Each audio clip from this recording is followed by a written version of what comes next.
Pranam students, I hope you all are fit and safe at home. So today we have to start with the second chapter of your supplementary book, that is Adventures of Toto. So let's talk about the main characters of the chapter first, and then we will be discussing about the summary and the reading of the chapter. So the main characters of the story are three. Number one is Toto, number two is the narrator, and number three is the grandfather. Then there are other characters as well, like the Tonga driver and the grandmother. But right now we really need to focus on these three characters. Okay, so the summary and the story of the chapter goes like the grandfather of the narrator, he loves animals. Basically, he has created a personal zoo in his own home. He has various pet animals in his house, and one day वो देखते हैं कि एक tonga driver ने एक बंदर को बहुत ही यू कैन से कि इन अ हार्श वे उसको अपने टोंगा से तांगे से बांधा हुआ है. सो उसको देखकर ग्रैंडफादर जो उनको काफ़ी बुरा लगा. So he thought of buying it. So उन्होंने उस टोंगा ड्राइवर से उसको खरीद लिया, उसको घर ले आए. बट घर लेकर आने के बाद ही एक्चुअली रियलाइज्ड के the monkey is very mischievous. उसका नाम वो टोटो रखते हैं, and gradually he gets to know that the monkey is very notorious and he's very mischievous. उसकी वजह से घर में बहुत प्रॉब्लम्स क्रिएट होती हैं. And the entire chapter is basically about the mischievous activities of Toto. ठीक है, टोटो काफ़ी सारी ऐसी हरकतें करता है जो फनी भी लगती हैं एक तरीके से, और जो थोड़ी सी सीरियस भी लगती हैं. और किस तरीके से ग्रैंडफादर और नरेटर टोटो को एक अच्छा पेट बनाने की कोशिश करते हैं, but then he being the very notorious kind of monkey, वो नहीं सुधरता. एंड एट लास्ट उन्हें वापस उस टोंगा ड्राइवर को देना पड़ता है टोटो को. Okay, so let's read the story now. The adventures of Toto.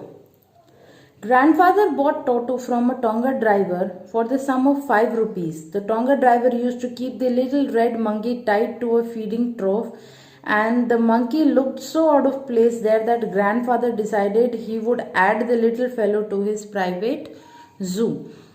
अब हुआ क्या है कि ग्रैंडफादर ने एक टोंगा ड्राइवर के पास टोटो को देखा है. टोटो इज़ अ मंकी, और जब उन्होंने इस मंकी को टोंगा ड्राइवर के साथ देखा तो ही फेल्ट कि ही शुडंट बी देयर. तो उन्होंने 5 रुपए टोंगा ड्राइवर को देकर और टोटो को खरीद लिया और उसको अपने घर ले आए. और घर में they have a kind of personal या फिर प्राइवेट जू, because they have a lot of pet animals at home. Toto was a pretty monkey.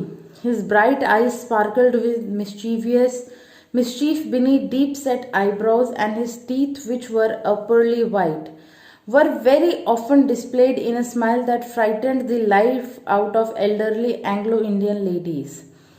Now, the physical features of Toto are being discussed here, and they say that Toto जो है, he had very bright and sparkling eyes. His teeth were very, like they were as white as a pearl. लेकिन वो इतना ज़्यादा mischievous था, और है ना कुछ भी मस्ती करने के बाद he used to give a smile, और उस स्माइल से बेसिकली दूसरों को गुस्सा ज़्यादा आता था, दूसरों को डर ज़्यादा लगता था उसकी स्माइल देखकर. But his hands looked dried up as though they had been pickled in the sun for many years. Now his smile was there, his eyes were very sparkly, लेकिन उसके जो हैंड्स थे they were very rough. मतलब उसके hands को देखकर ऐसा लगता था एज इफ ये कई सालों तक सन के नीचे झुलसे हैं.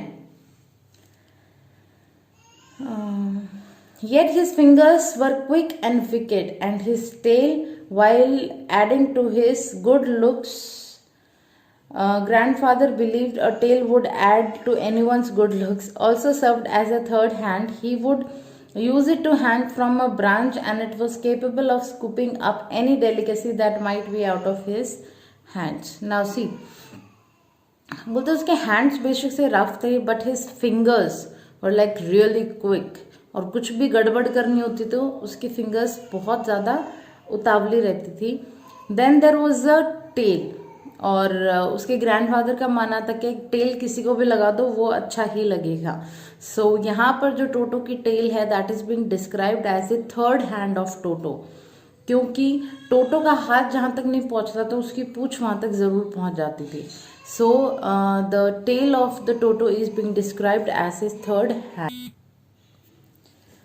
Grandmother always fussed when grandfather brought home some new bird or animal, so it was decided that Toto's presence should be kept a secret from her until she was in a particularly good mood. Now another thing was that कि जो narrator की grandmother थी वो बहुत ज़्यादा annoyed feel करती थी when ever the grand father brought any new bird और एनिमल इन द हाउस। तो उनसे बचने के लिए नरेटर ने और ग्रैंडफादर ने डिसाइड किया that they will not let their grandmother know about the presence of Toto. जब तक वो अच्छे मूड में नहीं मिलती तब तक वो टोटो के बारे में अपनी ग्रैंड मदर को नहीं बताएंगे।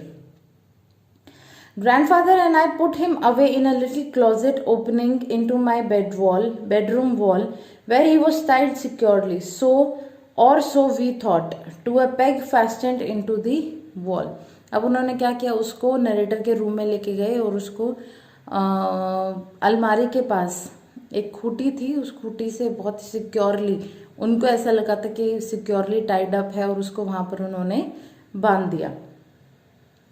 A few hours later, when grandfather and I came back to release Toto, we found that the walls, which had been covered with some ornamental paper chosen by grandfather, now stood out as naked brick and plaster.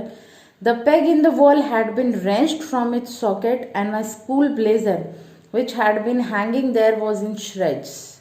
Now, जब कुछ घंटों के बाद वो टोटो को वहां से खोलने के लिए गई, they saw that the entire scene was a mess, and mess is like जो वॉल जिसके पास उसको बांधा गया था उस वॉल के ऊपर है ना बहुत एक सुंदर सा वॉलपेपर लगाया गया था, और वो वॉलपेपर अब टुकड़ों में वहां पर पड़ा हुआ था, और उसकी वजह से पूरी दीवार की जो ब्रिक्स हैं वो अब नजर आ रही थी। जिस खूंटी के साथ उसको बांधा गया था वो खूंटी अपने सॉकेट से बाहर निकल चुकी थी, और वहां पर नरेटर का ब्लेजर टंगा हुआ था, स्कूल ब्लेजर, और अब वो भी बहुत ही छोटे छोटे पीसेस में वहां पर बिखरा हुआ था।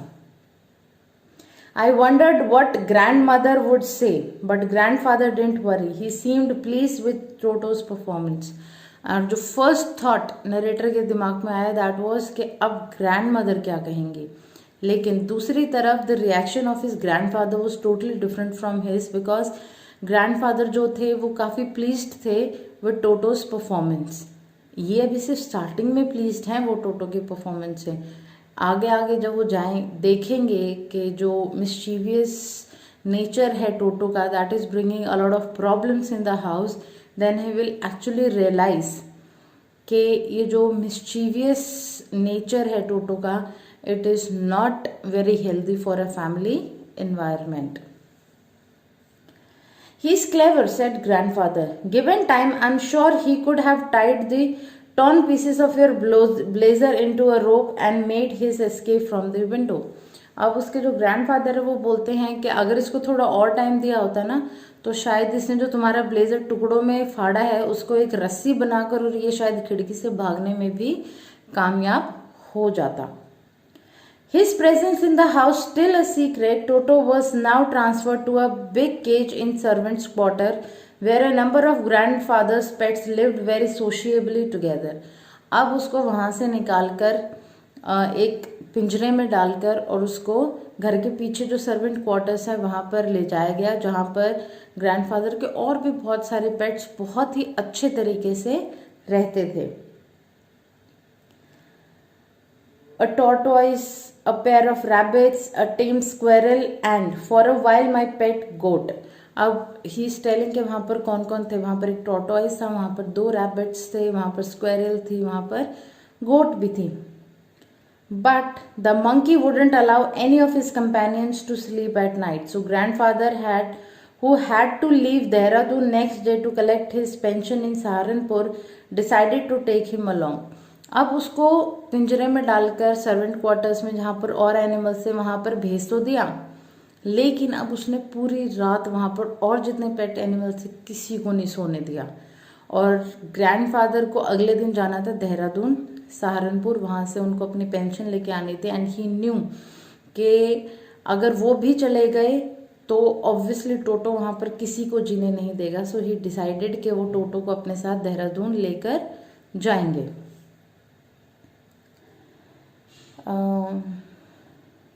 Unfortunately, I could not accompany grandfather on that trip, but he told me about it afterwards. Up now, he could not go to Dehradun along with his grandfather. लेकिन grandfather ने आने के बाद पूरी स्टोरी बताई और वो स्टोरी यहाँ पर नरेटर ने हम सबको भी एक्सप्लेन की है. He says, A big black canvas kit bag was provided for Toto. अब उसको लेके भी जाना था किसी तरीके से, तो एक बहुत ही स्ट्रॉन्ग फैब्रिक आता है कैनवस, ठीक है. तो उस कैनवस का एक बना हुआ ब्लैक कलर का बैग लेकर आए जिसके अंदर टोटो को रखा गया. This, with some straw at the bottom, became his new adobe. When the bag was closed, there was no escape. Toto could not get his hands through the opening, and the canvas was too strong for him to bite his way through. His efforts to get out only had the effect of making the bag roll about on the floor or occasionally jump into the air. An exhibition that attracted curious crowd onlookers of Dehradun railway platform. अब हुआ क्या कि उसको एक canvas bag के अंदर डाला गया था. उसको बंद करने के बाद there was no way out for Toto to get out. ऊपर से जो कैनवस होता है वो इतना ज़्यादा स्ट्रॉन्ग फैब्रिक होता है कि टोटो उसको फाड़ भी नहीं सकता था. सो बेसिकली अब वो बाहर निकलने की जो कोशिश कर रहा था, उस कोशिश के अंदर या तो वो बैग रोल हो रहा था या फिर वो बैग उछल रहा था. और इस चीज़ को देखकर प्लेटफॉर्म के ऊपर जितने भी लोग थे दे गॉट वेरी क्यूरियस कि इस बैग के अंदर है क्या and how come a bag is jumping on the platform. Toto remained in the bag as far as Saharanpur, but while grandfather was producing his ticket at the railway turnstile, Toto suddenly poked his head out of the bag and gave the ticket collector a wide grin. अब हुआ कि वो सहारनपुर पहुंच गए और जैसे Saharanpur railway station पे grandfather ticket दिखाने लगे तो एकदम से टोटो ने समहाउ ही manage to unzip the bag और उसने अपना मुंह बाहर निकाला और टिकट कलेक्टर को एक बहुत ही अच्छी सी स्माइल दी. And that obviously scared the ticket collector. The poor man was taken aback, but with great presence of mind and much to grandfather's annoyance, he said, "Sir, you have a dog with you. You'll have to pay for it accordingly." अब उन्होंने क्या कहा कि एकदम से वो डर गया, but then he used his mind and he said कि sir, आप अपने साथ एक कुत्ते को लेके जा रहे हैं, you have to pay for the dog's ticket as well. In vain did grandfather take Toto out of the bag. In vain did he try to prove that a monkey did not qualify as a dog or even as a quadruped. Toto was classified a dog by the ticket collector and 3 rupees was the sum handed over as his fare. अब grandfather ने ticket collector को बहुत समझाने की कोशिश की, उसको bag से भी बाहर निकाला, उसको दिखाया भी और उसको समझाने की भी कोशिश की कि टोटो जो है वो एक डॉग नहीं है, वो एक मंकी है and he does not qualify as a dog, तो मुझे उसकी एज अ डॉग पेमेंट नहीं करनी चाहिए. Now the rule is that कि डॉग्स जो होते हैं अगर वो ट्रेन के अंदर ट्रैवल करते हैं तो you have to take a ticket for them, ठीक है. मंकीज के लिए there is no such rule. तो अब टिकट कलेक्टर को अपने पैसे बनाने थे तो ही सेड कि सर ये डॉग है और आपको पेमेंट इसकी करनी पड़ेगी. तो कितना भी उसको समझाने की कोशिश की लेकिन टिकट कलेक्टर नहीं माना and finally grandfather had to pay 3 rupees as Toto's fare. Then grandfather, just to get his own bag, took from his pocket our pet tortoise and said, "What must I pay for this, since you charge for all animals?" अब grandfather को अपना बदला तो लेना ही था ना, मजाक तो उड़ाना ही था, तो उन्होंने अपने पॉकेट से अपने टॉर्टोइज का निकाला और टिकट कलेक्टर को दिखाते हुए बोला कि अब ये बताओ इसके कितने पैसे पे करूं, since you are taking charge for animal.